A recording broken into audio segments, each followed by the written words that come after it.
Well, hello, fam. It's your girl, Alycia, the counselor and coach.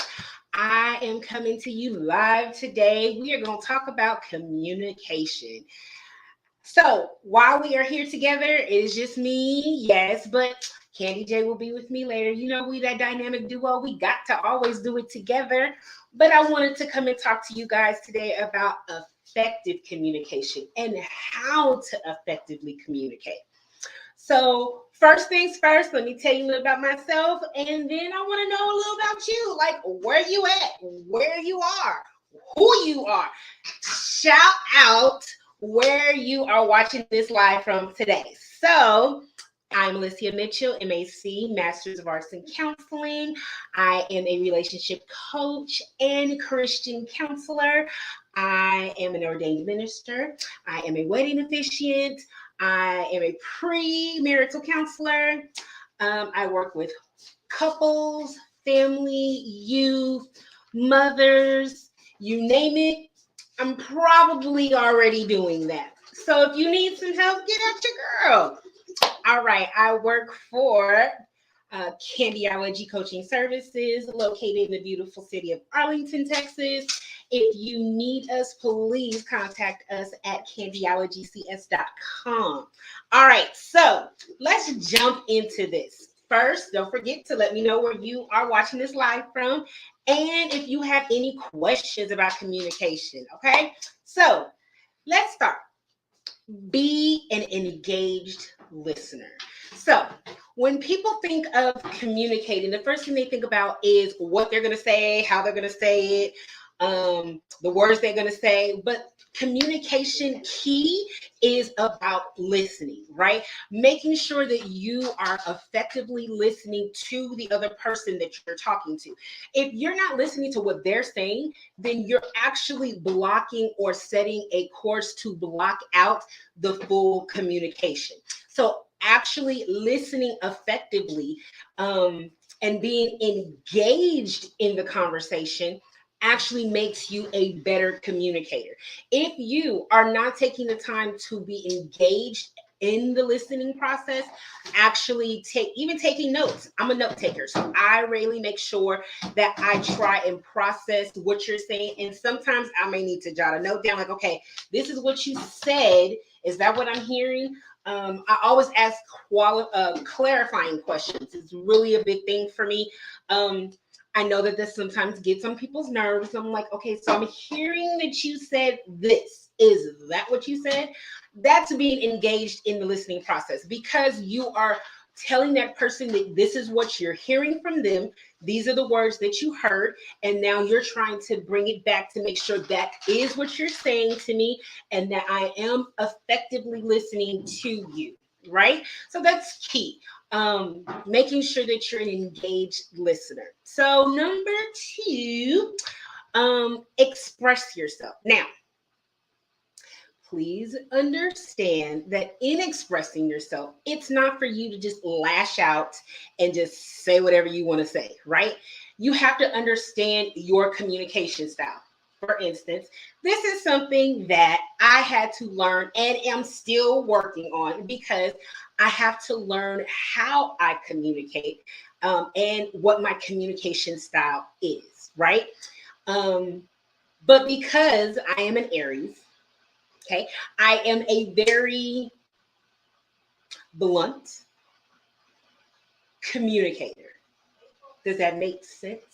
So I think that has to do with the April Aries. I was told March Aries don't have it as bad as we do, but I'm a very, hey, here it is. Working on it. It is a process. The Lord is still working with you. So make sure that you understand your communication style while you are expressing yourself. If you know that you are a blunt or a very aggressive communicator, you need to take a step back and actually make sure that you are communicating effectively how that person will be able to receive it, right? Also, anytime that you are communicating, you also have to think about how family legacy may be intertwined in that. Communication is something that is learned, it's something that is placed in you, and you learn based on what you see. So, of course, being around family and things like that is how you then communicate with others. So, and they never learned how to say it with compassion or say it to where other people understand, and that person learned how to listen and then effectively communicate, right? If they never learned it, how did you expect to learn it, right? So you actually have to take that time to learn um, the legacy of listening and communicating from your family, and you may have to tweak a few things, because I know that I'll just be honest. And sorry, Mom, I'm going to throw you under the bus, but I love you. My parents are New Yorkers. Shout out to NYC. I love my state. Don't ever get it twisted. I love me some New York. However, New Yorkers are very blunt, straightforward, don't give a care type of communicators. They say what they gotta say, they move it right along. Like, it's not a we don't double back, we ain't gonna say nothing else. Like, it is what it is, and that's what it is, and that's what it's gonna be, and that's that. However, not everybody is able to receive it in that manner. And not everybody is able to communicate in that style to where the quote New Yorker would be able to receive it, right? Because if you're bleeding around the bush and you're going here and there and everywhere, a New Yorker is not going to be able to take that. So actually knowing your communication style, but knowing that person's communication style is just as important. Okay. So again, expressing yourself, yes, that is important. You want to be able to get your point across, but please know how you communicate, the style in which you communicate, maybe tweaking that here and there, knowing that family legacy may have something to do with how you communicate. Again, tweaking here and there, right? And then understanding that other person's communication style, making sure that you are effectively communicating for them. Okay. Let's see. Our next one, this one is something that I am still working on, right? Pay attention to nonverbal signs, aka body language. Now, y'all, when I tell you that my face tells it all, it is the worst thing for me. Okay. I could be happy, I could be good, and somebody say something, and I will say the words, oh, okay, but my face, y'all, my face will say exactly how my heart received it. And it is really hard to fix that. I mean, I've been in pulpits, I've been in the choir stand, and somebody say something crazy, and my face would be like, say what? And I won't say anything, but my face, y'all, ooh, it's bad, right? Another thing that I was told recently by my babe is that I do a sigh, and I do a, and it is an automatic thing for me, right? And you don't know how those type of cues to other people, how that's communication too, right? So you have to make sure that, when you are communicating, especially if it's something that's really important, if you are trying to effectively communicate with your significant other or your spouse, if you're trying to communicate with a boss or a leader of some sort, you have to make sure that you're able to control the body, the hands. I got the bag, y'all. It's the Italian in me. Work on me. And then also the face, because it's bad, y'all, right? So you have to make sure that you really pay attention to how you are communicating in your entire body, how you're sitting. If you're slouched back and you're supposed to be listening to somebody, that really gives a cue that you're not paying attention, that you're not engaged, right? Again, that side that I have been doing, I'm working on it, okay? Babe, I'm working on it. That side that you do, right? That could be saying like you're tired of hearing what they have to say, or that's enough, like I get it. You don't want to come off as an abrupt or a type of communicator that will shut other people's down. Okay, so make sure that you pay close attention to your body language. Okay, the next one I wanted to make mention of is controlling your emotions. Your emotions play a huge role in how you communicate, right? Because with you talking and how you feel and how you express yourself, your emotions can come off in that. Now, if you're having an in-depth conversation, especially again with a significant other, there could be emotions, sadness, pain, disappointment, anger, whatever that may be. If you have those types of emotions, you have to learn to control them. You have to be able to communicate rationally in order for someone else to be able to receive it. If you're communicating like this because then they're not able to really receive from you what your point really is trying to get across, right? You have to be able to tell them effectively, rationally, without so much emotions, what the situation is. Okay. There have been times in my previous marriage that I was not effectively communicating because I allowed my emotions to get in the way. Right. And I had to learn to set that aside. And it's like, look, I need you to hear me. This is what I am saying. I know that I have said it emotionally before. That is the past. This is what it is. And this is what we need to do about it. Right. Rationally speaking to someone is so much better because then they're able to take from you everything that you are trying to say and they can process it how they need to process it. Okay.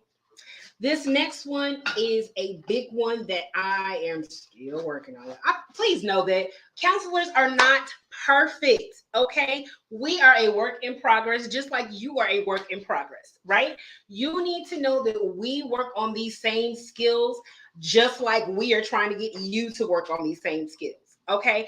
It is always a learning curve. So please don't ever feel like your counselor is perfect. We are human. I breathe the same air as you. I still got blood running through my veins just like you do. Okay.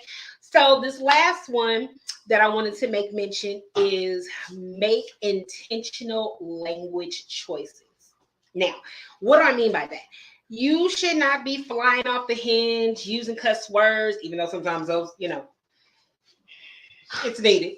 Okay. Because you need to hear what I really am trying to say to you. Oh, okay. I digress.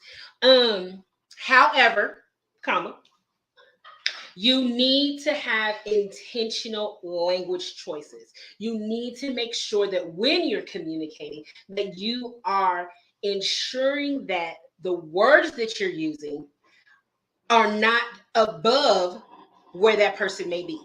If you are talking at your doctoral level and you are trying to talk down at someone, they're not going to be able to receive what you're trying to say. And all you're trying to do is encourage this person. But you're using all these high words that they don't understand. How is that going to be received? Right? That is not being an effective communicator. Okay. Also, in this same aspect, I want you to be mindful of your delivery, timing, and the messenger. So listen, delivery. I had to learn that this week. Sometimes you have to take that time to know when it is best for the other person to also communicate. For me, if there's a situation at any time and I want to be able to resolve it, I don't want it to linger. I don't want it to linger, like go on and on and on. I want it to confront it, make sure it doesn't go any further than that. I want to make sure that I am effectively communicating because, again, what I'm learning to do, right? Like that's what I'm teaching others. Like I need to work on it too, right? Okay.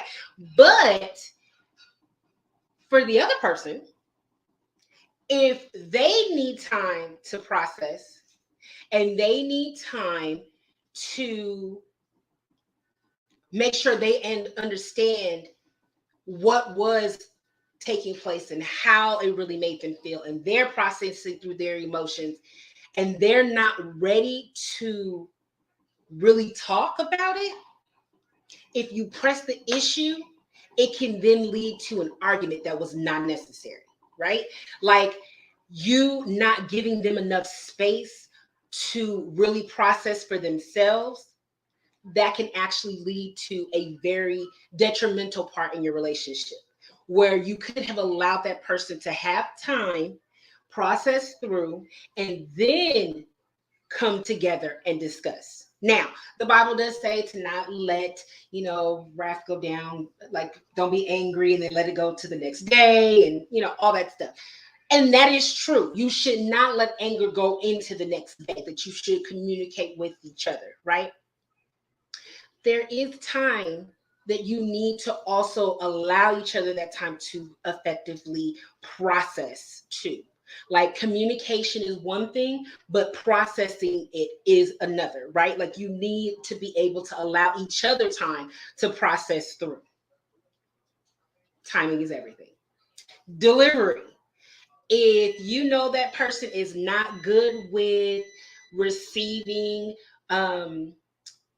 abrupt communication and you just talking at them and then you leave off, not giving them a time to communicate back or not giving them time to process or anything like that, ask questions, whatever, that can be a very detrimental part to your relationship of any kind, whether that's a boss, whether that's your child, whether that's your significant other, whatever the case may be. If you don't give that person enough time and delivery and actually being effective in the delivery too, like how you're telling this person, that could be really detrimental.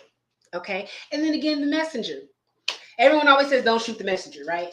Because sometimes the messenger is just like, hey, so A said la la la la la la la, and boom. And A didn't really say the boom, but the messenger decided to just add the boom because it sounded better, right? That's why you want to shoot the messenger, because you're like, wait, so did you add that, or did A really say that? Like what happened? So make sure as the messenger, that when you are communicating, that you're also making sure that you're saying rationally what really needs to come across, right? You don't want to add to do none of that. You just need to say what needs to be said. Okay. Make sure that you're using these tools. Again, you can use this with your significant others, with your parents, with your kids, however you need to communicate. And sometimes everybody does need to shut it down. Hey, we too emotional. It's too much going on. Let's take a minute. Let's step back and we'll come back to this. Because sometimes it is so important to give each other that space. Process it through, come back together, and actually work it out. Okay. So again, I am your girl, Alycia, the counselor and coach here at Candyology Coaching Services. Today, we talked about communicating effectively. Make sure that you are ringing the bell, you are liking, you are sharing this amazing information that we are sharing with you, and that you are commenting. Talk to us. We want to talk to you. We are on social media, so please make sure that you are liking and sharing this info, okay? Sharing is caring, y'all. Love you. I mean it.